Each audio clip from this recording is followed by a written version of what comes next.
కొన్ని పేర్లు కొన్ని అక్షరాలతో మొదలైతే చిక్కులు ఎదుర్కోబోతున్నారు. సో ఎగ్జాంపుల్ చెప్పాలంటే ఎస్, ఎల్, జి, సి, ఏ.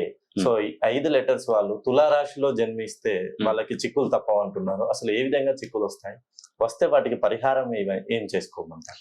అయితే దీంట్లో ఏంటంటే నేను ఏది చెప్పినా కూడా ఒక చెవితో వింటున్నారు, ఒక చేతితో వదిలేస్తున్నారు. వాళ్ళకి కామన్గా ఏంటంటే ఇక్కడ మన తప్పు లేదు, వాళ్ళ తప్పు లేదు. ఎందుకంటే చెప్పింది చెప్పినట్టుగా జరుగుతుందో లేదో, ఏదో వీళ్ళ ప్రయోజనం కోసం చెప్తున్నారు అనే ఒక ఆలోచన మన మైండ్ సెట్ లో నుండి తీసేయండి ఫస్ట్.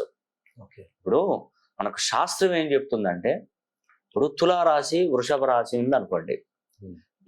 ఈ 2 రాశులకు రాష్ట్రాధిపతి ఎవరంటే శుక్రుడు. శుక్రుడు వాళ్ళకు అదృష్ట ద్వారపాలకుడు.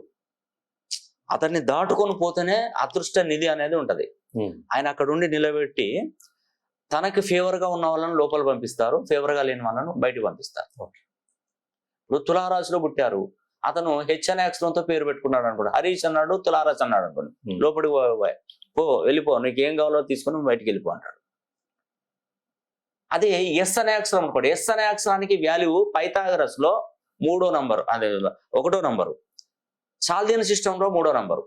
ఈ రవి గురువు అన్నట్టు 1, 3 అంటే ఆయన వచ్చాడు అనుకోండి, ఉదాహరణకి సుధీర్ వచ్చాడు, సురేష్ వచ్చాడు, సంపత్ వచ్చాడు, ఆయన తులారాశి అనుకోండి. ఆ శుక్రుడు ఏం చేస్తాడంటే, నిన్ను చూడడు, నువ్వు పక్క తప్పు అంటాడు. నువ్వు పక్కకు తప్పు అని అంటే వాళ్ళు పక్కకు నిల్చోవాల్సిందే. ఎందుకంటే ఈ శత్రు సంఖ్యలలో పేరు పెట్టుకుంటారు కదా, మీకు ఏది కానివ్వడు.